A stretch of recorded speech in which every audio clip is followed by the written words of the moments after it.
It is said that many serial killers have been driven by perverted ideas of sex. For Nannie Doss, or Nancy Doss, who was an American serial killer known as the Giggling Nanny, she may have been one to be driven by her perverted notion of romance. As she would admit to investigators, she explained her actions of killing 11 plus victims, 4 of which were her husbands, by saying, "I was looking for the perfect mate, the real romance of life." Nannie was born in rural Alabama in 1905. She had a tough childhood, to say the least. Her father, James Hazle, was an authoritarian farmer, meaning he enforced strict obedience from his children and had them work the farm. They did receive beatings if they failed to keep up with his demanding pace of work. Despite, if not because, of her childhood, Nannie became a willful and promiscuous teenager. By the time she was 16, she was married to Charles Braggs and had 4 children in quick succession.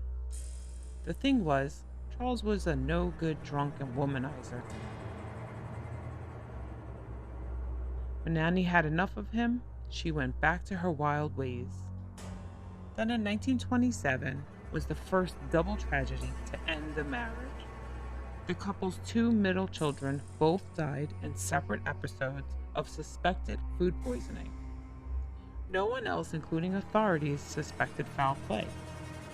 Charles Bragg did, though, and ran off with their eldest daughter, claiming he had to leave because he was frightened and made a point to not eat anything she prepared. Nannie then moves to Georgia, taking a job at a cotton mill to support herself and remaining daughter, Florine.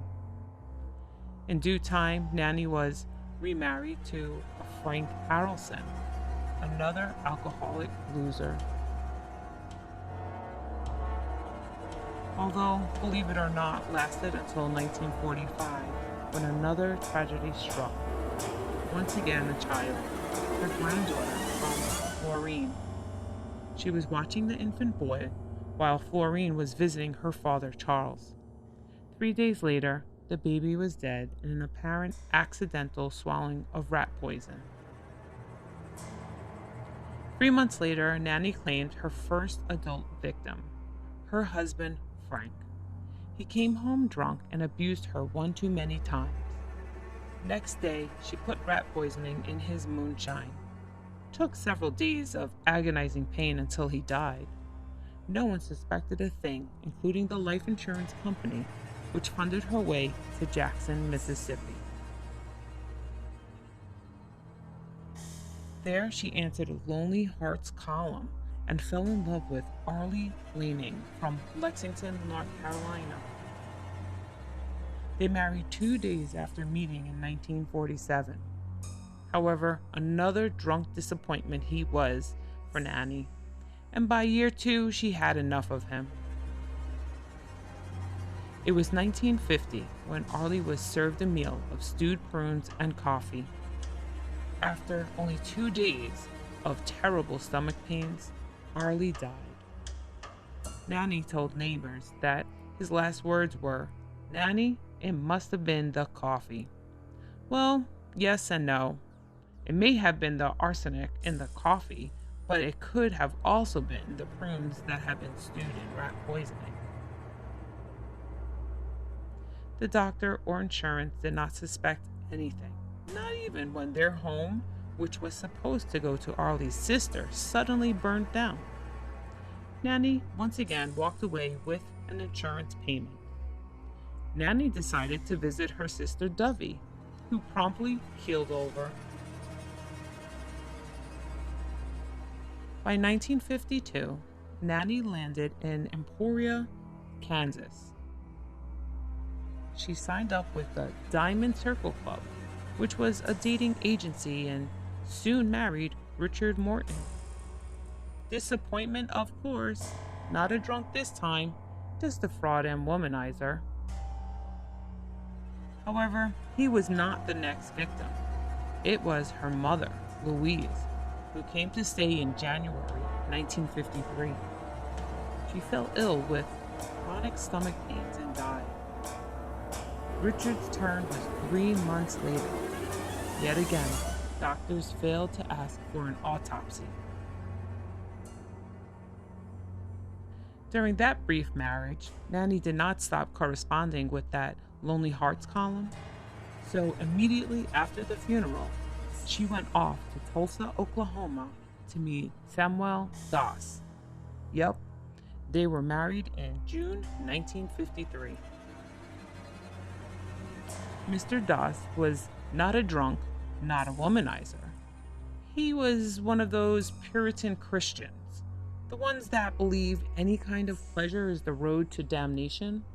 Oh, and a miser, which meant that he was not able to satisfy Nannie's romantical ways. Well, September 1954, Samuel was served her famous prune cake. And although admitted to the hospital, he survived. It definitely pissed Nannie off. The evening he came home, he was served a perfect pork roast his favorite way. Washed it down with some coffee. Death was immediate. This time an autopsy was ordered. They found enough arsenic to kill 20 men in Samuel's stomach. Authorities initially found it unbelievable that this sweet 50-year-old grandma could be a killer.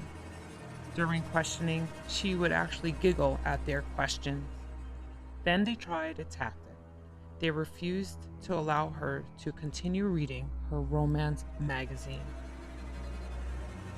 And that was when she confessed to not only killing Samuel, but her previous 3 husbands.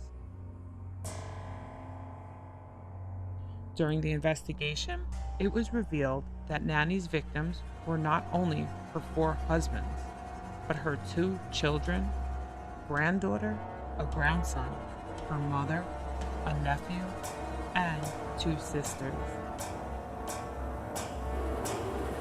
The Giggling Nannie was sentenced to life in prison. Unfortunately, she only served 10 years of her sentence until her death in 1965 at the age of 60.